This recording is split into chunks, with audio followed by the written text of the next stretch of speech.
हरे कृष्णा। आज की इस क्लास में सभी भक्तों का स्वागत है।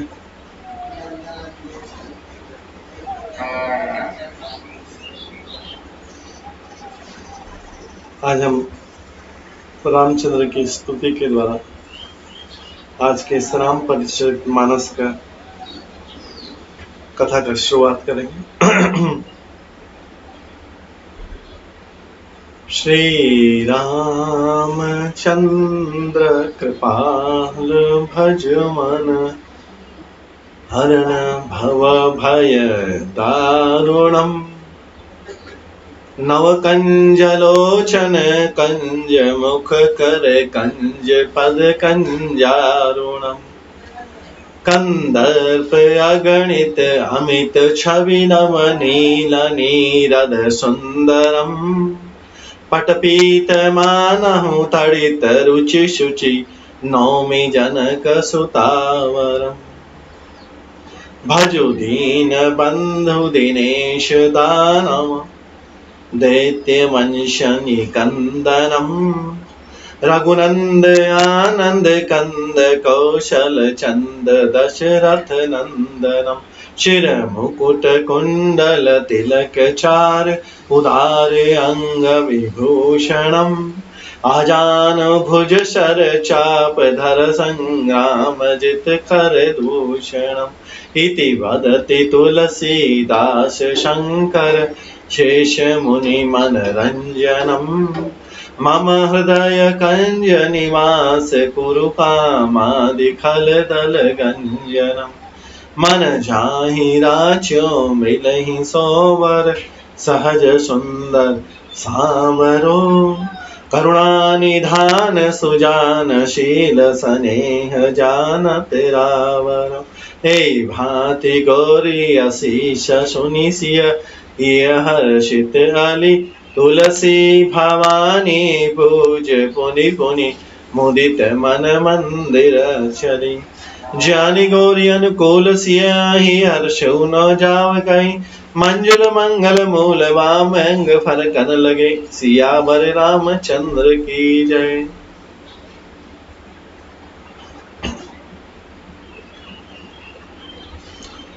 रामचंद्र जी की वंदना। नीलांबुज श्यामल कोमलांगम सीता समारोपित वाम भागम पाणो महासायक चारु चापम नमामि रामं रघुवंशनाथम। कल हम श्री रामचरित मानस के अरण्य कांड से श्रवण कर रहे थे। यह अरण्य कांड तीसरा खंड है, तीसरा कांड है। पहला था बाल कांड, दूसरा अयोध्या। अयोध्या के बाद भगवान रामचंद्र जी अरण्य वन में प्रवेश करते हैं सीता और लक्ष्मण से। कल हमने श्रवण किया था कि वन में होते हुए भगवान रामचंद्र अंत में अगस्त मुनि से विदा लेते हुए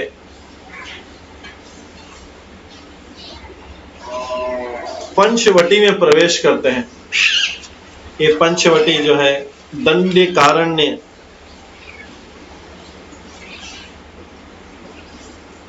दंडकारण्य में है। दंडकारण्य दंडक वन में है।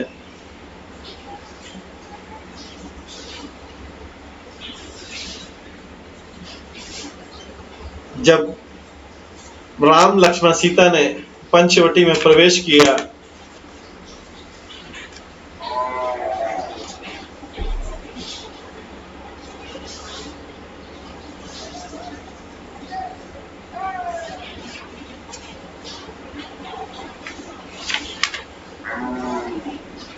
तो एक बार राम जी सुख से बैठे हुए थे उस पंचवटी स्थान में, दंडक वन में। लक्ष्मण जी ने उनसे छल रहित सरल वचन पूछे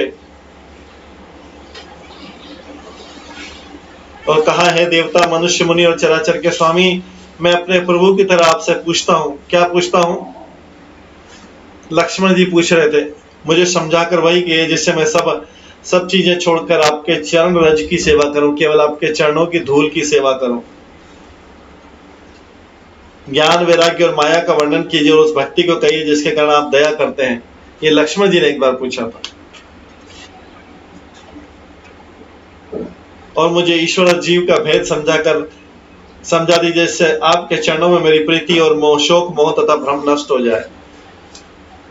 श्री रामचंद्र जी कहे, फिर श्री रामचंद्र जी ने कहा, तात मैं थोड़े में ही सब समझा कर कह देता हूं, तुम मन, चित्त और बुद्धि लगाकर सुनो। मैं और मेरा, तू और तेरा, यही माया है जिसने समस्त जीवों को वश में कर रखा है। इंद्रियों के विषय और जहां तक मन जाते हैं भाई, वो सबको माया समझो। और उसमें भी एक विद्या है, दूसरी अविद्या। इन दोनों भेदों को समझो। अविद्या दुष्ट है, अविद्या दुष्ट है, दोषयुक्त है, और जो अत्यंत दुख रूप है, जिसके वश होकर जीव संसार रूपी कुएं में पड़ा रहता है, वो अविद्या है। और एक विद्या है जिसके वश में गुण है और जो जगत की रचना करती है, वो प्रभु की तरफ प्रेरित करती है।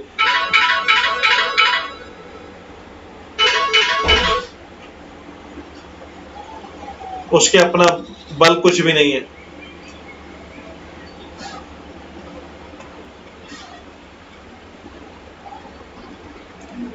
आगे, ज्ञान वह है जहां मान आदि दोष नहीं, और जो सब में समान रूप से ब्रह्म को देखता है। अर्थात उसी को परम वैराग्यमान कहना चाहिए, जो सारी सिद्धियों को और तीनों गुणों की तिनके के समान त्याग चुका है। इस तरह से उन्होंने लक्ष्मण जी को ज्ञान दिया। उसके पश्चात उस भक्ति योग को सुनकर लक्ष्मण ने अत्यंत सुख पाया। उसी समय वन में शूर्पणखा, जो रावण की एक बहन थी, जो नागिन के समान भयानक दुष्ट हृदय की हुई थी, वो एक बार पंचवटी में आई और दोनों राजकुमारों को देखकर काम से पीड़ित हो गई। काकभूषणी जी गरुण जी को कहते हैं, वह सुंदर रूप धरकर रामचंद्र जी के पास आई, मुस्कुराकर बोली, न तो तुम्हारे समान कोई पुरुष है, न मेरे समान स्त्री है। विधाता ने संयोग बहुत विचार कर रच रखा है। रामचंद्र जी ने उसको लक्ष्मण जी के पास भेज दिया कि वो कुंवारा है, उसके पास चले जाओ। लक्ष्मण जी ने बोला, मैं तो दास हूं, दास तो पराधीन रहता है, तुम्हें तो स्वतंत्रता चाहिए, तुम रामचंद्र जी के पास चला। फिर से रामचंद्र जी के पास लौट आई। प्रभु ने फिर से लक्ष्मण जी के पास भेज दिया। वो खिसिया गई, क्रुद्ध हो गई शूर्पणखा, और उसने अपना भयंकर रूप प्रकट किया। तब लक्ष्मण ने रामचंद्र जी के कहने पर उसके नाक कान काट दिए। वो कटे हुए नाक कान से वो अपने भाइयों खरदूषण के पास गई और उनसे बोला, तुम्हें धिक्कार है।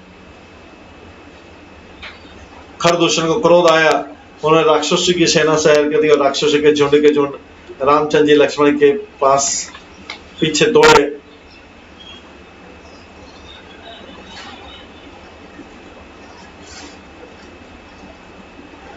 सेना और राक्षसों को रामचंद्र दोनों राजकुमारों को देख के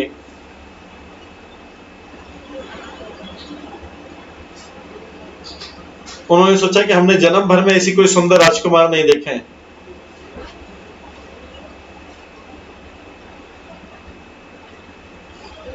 उन्होंने राक्षसों के थ्रू, खरदूषण ने अपने दूतों के थ्रू बोला, रामचंद्र जी से जाके कहो इन्होंने हमारी बहन को कुरूप कर दिया है, उसके नाक कान काट दिए हैं। तथापि ये पुरुष दोनों राम लक्ष्मण बहुत सुंदर हैं, ये पुरुष वध करने योग्य नहीं, इनसे बोलो कि अपनी पत्नी सीता को हमें दे दें। ये रामचंद्र जी के पास भिजवा दिया संदेश। रामचंद्र जी मुस्कुराकर बोलते हैं, हम क्षत्रिय हैं, वन में शिकार करते हैं, तुम्हारे शरीर के दुष्ट पशुओं को ढूंढते फिरते हैं। ये रामचंद्र जी ने जवाब दिया, हम बलवान शत्रु को देखकर डरते नहीं है, लड़ने आएंगे तो हम काल से भी लड़ेंगे, यद्यपि हम मनुष्य हैं। रामचंद्र जी बोलते हैं उन राक्षसों से जो मैसेज लेके आए थे, यद्यपि हम मनुष्य परंतु दैत्य कुल का नाश करके मुनि की रक्षा करने वाले हैं। हम बालक हैं परंतु दुष्टों को भी दंड देने वाले हैं। यदि बल न हो तो घर लौट जाओ, संग्राम में पीठ दिखाने वाले हम मारते नहीं। इस तरह से कल हमने श्रवण किया। आज हम इसके आगे का सुनेंगे। उनसे जो खर दूषण थी उनकी सेना का आगे क्या होता है। रणचड़ी करे कपट चतुराई, रिपु पर कृपा परम कदराई। दूत न जाए तुरत सब कहो, सुनिखर दूषण उर अति दयो।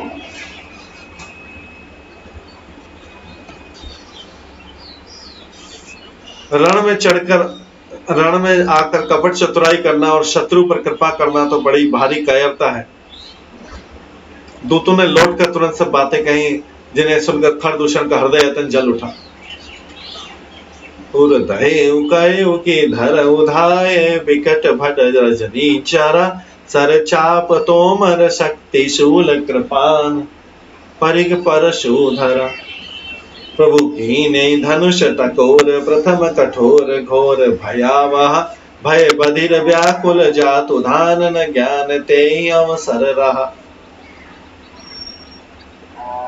राम लक्ष्मण के इन वचनों को सुनकर खर दूषण का हृदय जल उठा। तब उन्होंने कहा, पकड़ कर लो, कैद कर लो इनको। राम लक्ष्मण को सारे राक्षसों से बोला। यह सुनकर भयानक राक्षस योद्धा बाण, धनुष, तोमर, शक्ति, शूल, कृपाण, परिग और फरसा धारण किए दौड़ पड़े। प्रभु श्री रामचंद्र ने पहले धनुष का बड़ा कठोर, घोर और भयानक टंकार किया, जिसे सुनकर राक्षस बहरे व्याकुल हो गए। उस समय उन्हें कुछ भी होश न रहा। सावधान होए धाय जानी सबल आरती, सावधान होए धाय जानी सबल आरती। लागे बरस राम पर, अस्त्र शस्त्र बहु भांति, सियावर रामचंद्र की जय। फिर वे शत्रु को बलवान सा जानकर सावधान होकर दौड़े और श्री रामचंद्र जी के ऊपर बहुत प्रकार के अस्त्र शस्त्र बरसाने लगे। तिनके आयुध तिल सम करी काटे रघुबीर, तानि सरासन श्रवण लगे, पुनि छाड़े निज तीर, सियावर रामचंद्र की जय। श्री रघुवीर जी ने उनके हथियारों को तिल के समान टुकड़े टुकड़े कर डाला। फिर धनुष को कान तक तानकर अपने तीर छोड़े।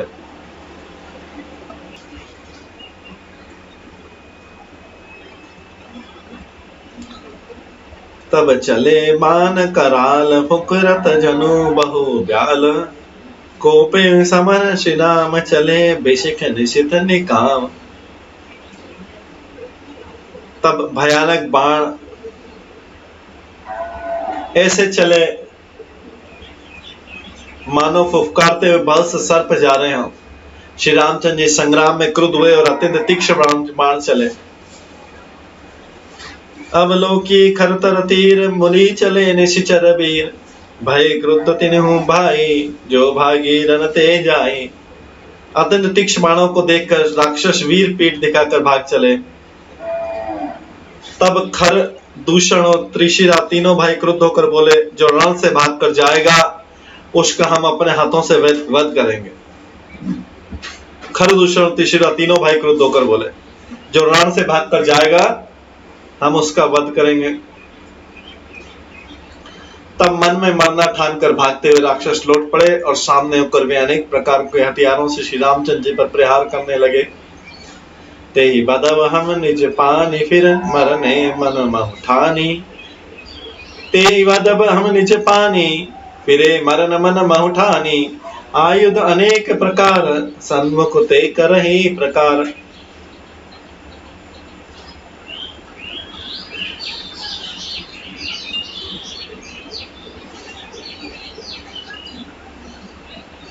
उसका हम अपने बाद आक्रोश करेंगे। तब मन में मरना ठानते भागते हुए राक्षस लौट पड़े और सामने होकर अनेक प्रकार के हथियारों से श्री रामचंद्र जी पर प्रहार करने लगे। रिपु परम कोप जानी, प्रभु धनुष सर्व संधानी। छाड़े विपुल नाराज, लगे कटन विकट पिशाच। शत्रु को अत्यंत कोपी जानकर प्रभु ने धनुष पर बाण चढ़ाकर बहुत से बाण छोड़े, जिनसे भयानक राक्षस कटने लगे। पुरसिस भुज करत चरण, जात लगे मही परन। चिकिरत लागत बान, धर परत कुदर समान। उनकी छाती, सिर, भुजा, हाथ और पैर जहां तहां पृथ्वी पर गिरने लगे। बाण लगते ही वे हाथी की तरह चिंगारते, उनके पहाड़ के समान धड़ कटकट कर गिर रहे थे। भट कटक तन सत खंड, उन्हें उठत करी पाषंड। नभ उड़त बहुभुज मुंड बिनु मौली धावत रुंड। योद्धाओं के शरीर कट कट सैकड़ों टुकड़े हो जाते और फिर माया करके उठ खड़े होते। आकाश में बहुत सी भुजाएं और सिर उड़ रहे थे तथा बिना सिर के धड़ दौड़ रहे थे। ये हालत हो गई थी। कट कट कहीं जम्बुक भूत प्रेत पिशाच खर पर संचहि। बेताल वीर कपाल ताल बजाई जोगिन नंचहि। रघुबीर बाण प्रचंड खंड ही भंटा बटन के उर भुज शिरा। जह तह परई उठि लरहि धर धरु धरु करई भयंकर गिरा। सियार कटकटाते और भूत प्रेत और पिशाच खोपड़ियां बटोर रहे थे। वीर बेताल खोपड़ियों पर ताल दे रहे थे। योगिनियां नाच रही थी। श्री रघुवीर के प्रचंड बाण योद्धाओं के वक्षस्थल भुजा और सिरों के टुकड़े टुकड़े कर डालते। उनके धड़ जहां तहां गिर पड़ते, फिर उठते और लड़ते और पकड़ो पकड़ो का भयंकर शब्द करते हैं। अंतावरहि गणि उड़त गीत पिशाच कर गरि धावहि। संग्रामपुर बासी मनहु बहुबाल गुड़ी उड़ावहि। मारे पछारे उर बिदार विपुल भटक हरत परे।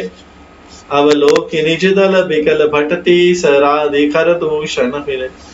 आंतड़ियों के एक छोर को पकड़कर गिद्ध दौड़ते और उन्हीं का दूसरा छोर हाथ से पकड़कर पिशाच दौड़ते। ऐसा मालूम होता मानो संग्राम रूपी नगर के निवासी बहुत से बालक पतंग उड़ा रहे हैं। अनेक योद्धा मारे और पछाड़े गए। बहुत से जिनके हृदय विदीर्ण हो गए पड़े करा रहे हैं। अपनी सेना को व्याकुल देखकर तिशिरा और खरदूषण आदि योद्धा श्री राम जी की ओर मुड़े। सरशक्ति तोमर पर सुशूल कृपान एक ही बारहि। करि कोप श्री रघुवीर पर अगणित निशाचर डारहि। प्रभु निमिष महु रिपु सिर निवारी पचारि डारे सायका। दस दस बिसिख और माझ मारे सकल निशीचर नायका। अनगिनत राक्षस क्रोध करके बाण शक्ति तोमर फरसा शूल और कृपाण एक ही बार में श्री रघुवीर पर छोड़ने लगे। प्रभु ने पल भर में ही शत्रुओं के बाणों को काट कर ललका कर उन पर बाण छोड़े। सब राक्षस सेनापति के हृदय में 10-10 बाण मारे। रामचंद्र जी लक्ष्मण जी मही परत उठी भट भीरत मरत न करत माया अति घनी। सुर डरत 14 सास प्रेत बिलो की एक अवधानी। सुर मुनि सभय प्रभु देखी माया नाथ अति कौतुक करयो। देखई परस्पर राम करी संग्राम रिपुदल लरी माया। योद्धा पृथ्वी पर गिर पड़ते और फिर उठकर भिड़ते, मरते नहीं, बहुत प्रकार की अतिशय माया रचते। देवता यह देखकर डरते कि प्रेत 14,000 है, राक्षस 14,000 है और अयोध्या नाथ श्री रामचंद्र जी अकेले हैं। देवता लोग इस बात में डर रहे हैं कि रामचंद्र जी अकेले हैं और राक्षस 14,000 है। देवता और मुनियों को भयभीत देखकर माया के स्वामी प्रभु ने एक बड़ा कौतिक किया, जिससे शत्रुओं की सेना एक दूसरे को राम रूप देखने लगी और आपस में युद्ध करके लड़ मरी। भगवान ऐसी माया की कि हर राक्षस को दूसरा राक्षस राम दिख रहा था और उसी को अपना शत्रु मान के आपस में लड़ पड़े। 14,000 की सेना, सब बोले यही राम है। हर राक्षस को दूसरा राक्षस राम दिख रहा था, अपना शत्रु दिख रहा था, तो सब आपस में एक दूसरे से युद्ध करने लगे और सबने मारो यही राम है, यही राम ऐसे मारो, यही राम ऐसे मारो, ऐसा राम राम करते सब राक्षसों ने 14,000 राक्षस आपस में लड़ते हुए शरीर छोड़ देते और सबको मोक्ष प्राप्त होता है। कृपा निधान श्री राम जी ने उपाय करके क्षण भर में शत्रुओं को मार डाला। हर्षित बरसई सुमन सुर बाजहि गगन निशान। स्तुति करी करी सब चले शोभित विविध विमान। सियावर रामचंद्र की जय। देवता हर्षित होकर फूल बरसाने लगे, आकाश में नगाड़े बज रहे हैं, फिर वे सब स्तुति कर करके अनेक विमानों पर सुशोभित हुए चले।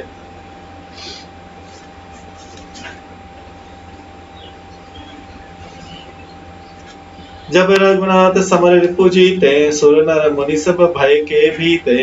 तब लक्ष्मण सीता ही ले आए, प्रभु पद परत हर्षि उर लाए। जब श्री रघुनाथ जी ने युद्ध में शत्रु को जीत लिया तथा देवता मनुष्य मुनि सबके भय नष्ट हो गए, तब लक्ष्मण जी सीता जी को ले आए।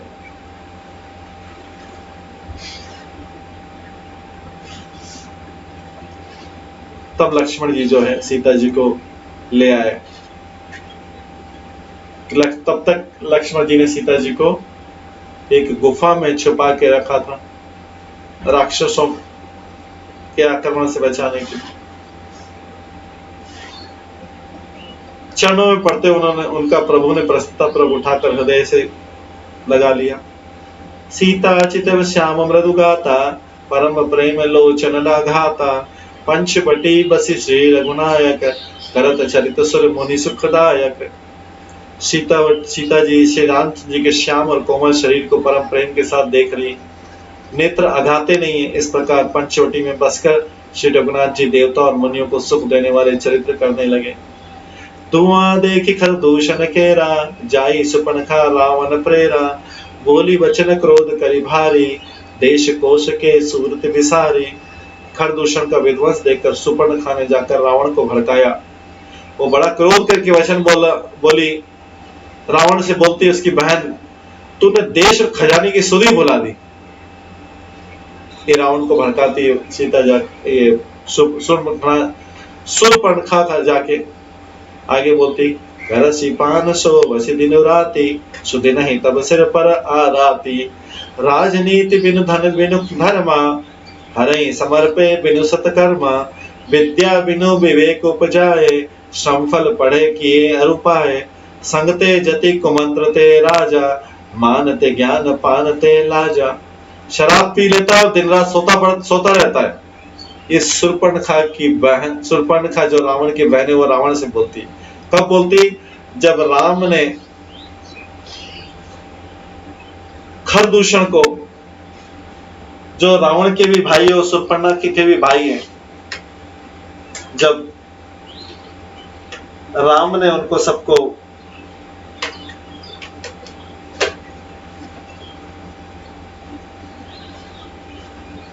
मार डाला, किसके कारण? शूर्पणखा ने जाके युद्ध करवाया। शूर्पणखा ने पहले खरदूषण के पास गई थी, बोला मेरे नाक कान काट दिया राम लक्ष्मण ने। तब उन्होंने सबने 14,000 लोगों ने आक्रमण किया। अभी वो सब मारे गए तो जाके रावण के पास गई शूर्पणखा, बोली तूने देश और खजाने की सुधि बुला दी। शराब पी लेता, दिन रात सोता रहता है, तुझे खबर नहीं कि शत्रु तेरे सिर पर आके खड़ा हो गया है। नीति के बिना राज्य और धर्म के बिना, नीति के बिना राज्य और धर्म के बिना धन प्राप्त करने से, भगवान को समर्पण किए बिना उत्तर कर्म करने से, और विवेक उत्पन्न किए बिना विद्या पढ़ने से परिश्रम परिणाम में श्रम ही हाथ लगता है, कुछ हाथ नहीं लगता। किससे? तुझे खबर नहीं कि शत्रु तेरे ऊपर खड़ा है। नीति बिना कोई राज्य करता है, अगर धर्म के बिना धन प्राप्त कर लेता है गलत साधनों से, भगवान को समर्पण किए बिना उत्तम कर्म करने से, अगर कोई उत्तम भी कर्म कर लिया अगर भगवान के लिए नहीं है तो उसका क्या फायदा? कितने भी श्रेष्ठ संसार के कर्म हो, कितने भी श्रेष्ठ कर्म हो, सारे लोग बोले वाहवाही करें, तो भी अगर धर्म भगवान के लिए नहीं है उसका कोई यूज नहीं, यूजलेस। और विवेक उत्पन्न किया विद्या पढ़ने से, बुद्धिहीनता से अगर शास्त्र के ज्ञान में प्राप्त कर लिया, ये सब परिणाम में केवल लेबर है, श्रम। विषयों के संग से सन्यासी और बुरी सलाह से राजा और मान से ज्ञान और मदिरा पीने से लज्जा चली जाती है। विषयों के संग से सन्यासी का पतन हो जाता है, बुरी सलाह से राजा, मान से ज्ञान चला जाता है और मदिरा पान से लज्जा चली जाती। नम्रता के बिना, नम्रता न होने से प्रेम चला जाता है, प्रीति चली जाती है, अहंकार से प्रीति चली जाती है, और मद से गुणवान शीघ्र ही नष्ट हो जाता। इस प्रकार की नीति मैंने सुनी। शूर्पणखा अपने भाई रावण से कहती, रिपुरज पावक पाप प्रभु अहि गनई न छोट करे, अस कहीं विविध विलाप करि लागी रोदन करन। शत्रु, रोग, अग्नि, पाप, स्वामी और सबको छोटा नहीं समझना चाहिए, छोटा करके नहीं समझना चाहिए। शत्रु को छोटा नहीं समझना चाहिए, रोग को छोटा नहीं समझना चाहिए। अग्नि, छोटी सी अग्नि में बड़े बड़े पूरे जंगल को आग लगा सकती है। स्वामी को छोटा नहीं समझना चाहिए और सर्प को कभी भी छोटा नहीं समझना चाहिए, छोटा से छोटा सर्प भी जान ले सकता है। ऐसा कर शूर्पणखा ने अनेक प्रकार से विलाप करके अपने भाई के सामने रोने लगी। समाज परि व्याकुल बहु प्रकार कहि रोई, तोई जियत 10 कंधर मोरी की असी गति होई, सियावर रामचंद्र की जय। रावण की सभा के बीच वो व्याकुल होकर पड़ी हुई बहुत प्रकार से रो रो कर कह रही, अरे दशग्रीव, अरे दशानन, अरे दस शिर वाले, तेरे जीते जी मेरी क्या ऐसी दशा होनी चाहिए। अपने भाई से बोल, उसको उकसा रही है। सुनत सभासद उठे अकुलाई, समुझाई गए बाँ उठाई, कह लंकेश कह सी निज बाता, यही तब नास कान पे निपाता। शूर्पणखा के वचन सुनते से सभासद अकुला उठे। उन्होंने शूर्पणखा की बाह पकड़कर उसे उठाया और समझाया। लंकापति रावण ने क्या, अपनी बात तो बता, तो इतनी बात कह ली तूने, अपनी असली बात तो बता, क्या है, क्यों दुखी है, किसने तेरे नाक कान काट लिए? रावण पूछता है अपनी बात से। अवध नृपति दशरथ के जाए, पुरुष संग बन खेलन आए, समुझ परी मोहि उनके करनी, रहित निशाचर करहि धरनी। वो बोली, अयोध्या के राजा दशरथ के पुत्र जो पुरुषों में सिंह के समान है, वन में शिकार खेलने आए, मुझे उनकी करनी ऐसी समझ पड़ी कि वे पृथ्वी को राक्षसों से रहित कर दे। अभी वो बता नहीं रही शूर्पणखा कि क्यों काटा नाक का, वो नहीं बताएगी।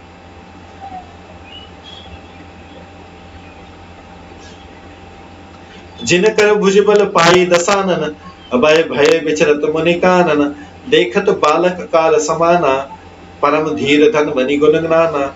जिनकी भुजाओं का बल पाकर दशमुख मुनि लोग वन में निर्भर होकर विचर रहे हैं, निर्भय होकर। वे देखने में तो बालक के नाम लक्ष्मण, पर बालक काल के समान है। वे परम धीर श्रेष्ठ धनुधर अनेक गुणों से युक्त हैं। अतुलित बल प्रताप दो भाता, खलबद रतसुर मुनि सुखदाता, शोभा धाम राम असनामा, तिनके संग नारी एक समान श्यामा। दोनों भाइयों का बल और प्रताप अतुलनीय है। वे दुष्टों का वध करने में लगे और देवता तथा मुनियों के सुख देने वाले। वे शोभा के धाम है, राम ऐसा उनका नाम है। उनके साथ एक परम सुंदर स्त्री है। सीता के बारे में बोल रही हो। रूप राशि विधि नारी संवारी, रति सत कोटि तासु बलिहारी, तासु अनुज काटे श्रुति नासा, सुनी तब भगिनी करई परिहासा। विधाता ने उस स्त्री को ऐसा रूप की राशि दी कि 100 करोड़ रति कामदेव की स्त्री भी स्त्री पर निछावर हो जाए। सीता जी इतनी सुंदर, 100 करोड़ कामदेव की पत्नी भी उस पर निछावर हो जाए, सीता इतनी सुंदर है। ये शूर्पणखा बता रही रावण को। उन्हीं के छोटे भाई ने मेरे नाक कान काट डाली है, मैं तेरी बहन हूं, यह सुनकर मेरी हंसी करने लगी। तो यहाँ पर शूर्पणखा देखिए कैसा वर्णन करी है। बता नहीं रही है कि किस लिए इसने राम लक्ष्मण के पास गई थी, उनसे विवाह करना चाहती थी। बाद में भयानक रूप बना के उनको डरा, इसलिए नाक कान काटे गए, लेकिन वो बात नहीं बताई। मैं तेरी बहन है, सुनकर मेरी हंसी करने लगी। ये शूर्पणखा रावण को बता।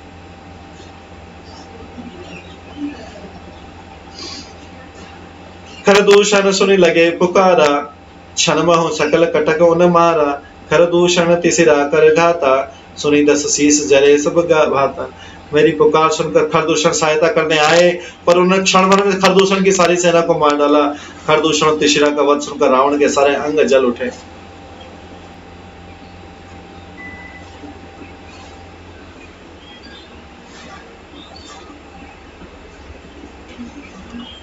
शूर्पणखा समझाई कर, बल बोले से बहु भांत। गयो भवन अति सोच बस, नींद परे ने रात सियावर रामचंद्र की जय। उसने शूर्पणखा को समझाकर बहुत प्रकार से अपने बल का बखान किया, किंतु मन में वो अत्यंत चिंतावश होकर अपने महल में गया। उसे रात भर नींद नहीं पड़ी। सुर नर असुर नाग खग माही, मोरे अनुचर कह को नाही। खरदूषण मोहि संबलवंता, तिनहि कुमार ही बिनु भगवंता। वो मन ही मन विचार करने लगा, देवता मनुष्य असुर नाग और पक्षियों में ऐसा कोई नहीं जो मेरे सेवक को भी पा सके। खरदूषण तो मेरे समान बलवान थे, उन्हें भगवान की सेवा और कौन मार सकता है।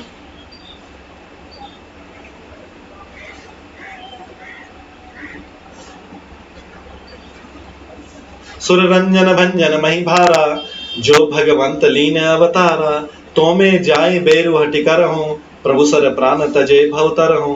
देवताओं को आनंद देने वाला और पृथ्वी का भार हरण करने वाले भगवान ने यदि अवतार लिया है, तो मैं जाकर उनसे हठ पूर्वक वेर करूंगा और प्रभु के बाण से और प्रभु के बाण से प्राण छोड़कर भवसागर तर जाऊंगा।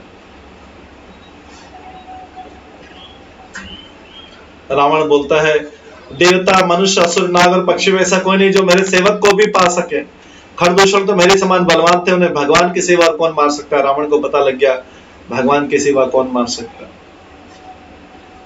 देवताओं को आनंद देने वाला, पृथ्वी का भारण करने वाले भगवान ने यदि अवतार लिया है तो मैं जाकर उनसे हठपूर्वक वैर करूंगा और प्रभु के बाण से प्राण छोड़कर भवसागर से तर जाऊंगा।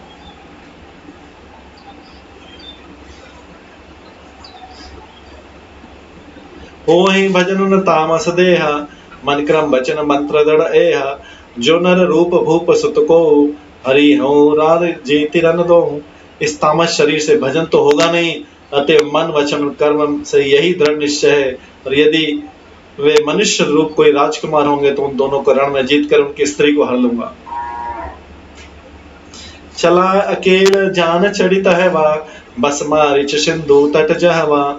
यहाँ राम जस जगत बनाई, सुनहु उमा सो कथा सुहाई। यों विचार कर रावण रथ पर चढ़कर अकेला ही वहां चला जहां समुद्र के तट पर मारीच रहता था। शिव जी कहते हैं, पार्वती, यहाँ श्री रामचंद्र जी ने जैसी युक्ति रची वह सुंदर कथा सुनो। लक्ष्मण गए बनहि जब, लेन मूल फल कंद। जनक सुतासन बोल बेहस कृपा सुख ब्रंद। लक्ष्मण जी जब कंद मूल फल लेने के लिए वन में गए, तब अकेले में कृपा और सुख के समूह श्री रामचंद्र जी हंसकर जानकी से बोलते हैं, सुनो प्रिया व्रत रुचिर सुशीला, मैं कछु करिब ललित नर लीला। तुम पावक महु कर निवासा, जो लगी करो निशाचर नाशा। हे प्रिय, हे सुंदर पतिव्रत का धर्म पालन करने वाले सुशीले, सुनो, अब मैं कुछ मनोहर मनुष्य लीला करूंगा। इसलिए मैं जब तक राक्षसों का नाश करूंगा तब तक तुम अग्नि में निवास करो। सीता को पहले बोल दिया कि अभी मैं कुछ लीला करने वाला हूं, तब तक तुम अग्नि में निवास करो। इसका मतलब है असली सीता भी अग्नि में प्रवेश करेगी और नकली सीता बाहर आके माया रूपी सीता जो है वो सारा कार्य करेगी। इस तरह से अब अगली जो कथा है वो स्टार्ट करेंगे, जिसमें सीता का अपहरण होता है। बट उससे पहले रामचंद्र जी क्या बोल रहे हैं, है प्रिय सुंदर पतिव्रत का धर्म करने वाली सुशीले, सुनो, अब मैं कुछ मनोहर मनुष्य लीला करूंगा। इसलिए जब तक मैं राक्षसों का नाश करूं तब तक तुम अग्नि में निवास करना। तो इसका मतलब असली सीता को अभी अग्नि में छुपा दिया जाएगा और माया रूपी सीता भी अवतार लेगी और आगे की जो सारी लीलाएं हैं वो माया रूपी सीता करेगी। हरे कृष्णा। सभी भक्तों का बहुत बहुत धन्यवाद। आज की इस लीला को यहीं पे विराम देते हैं। अगली लीला जो होगी अब सीता अपहरण की होगी, उसको हम कल की क्लास में श्रवण करेंगे। आज की कथा मायापुर से की जा रही है, मायापुर धाम से। सभी भक्तों का बहुत बहुत धन्यवाद। कम समय होने के कारण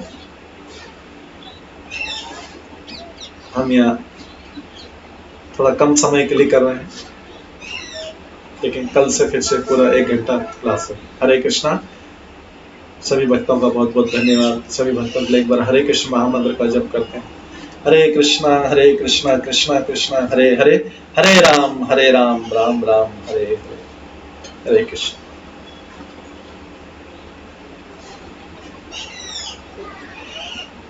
बोले सीताराम लक्ष्मण हनुमान की जय।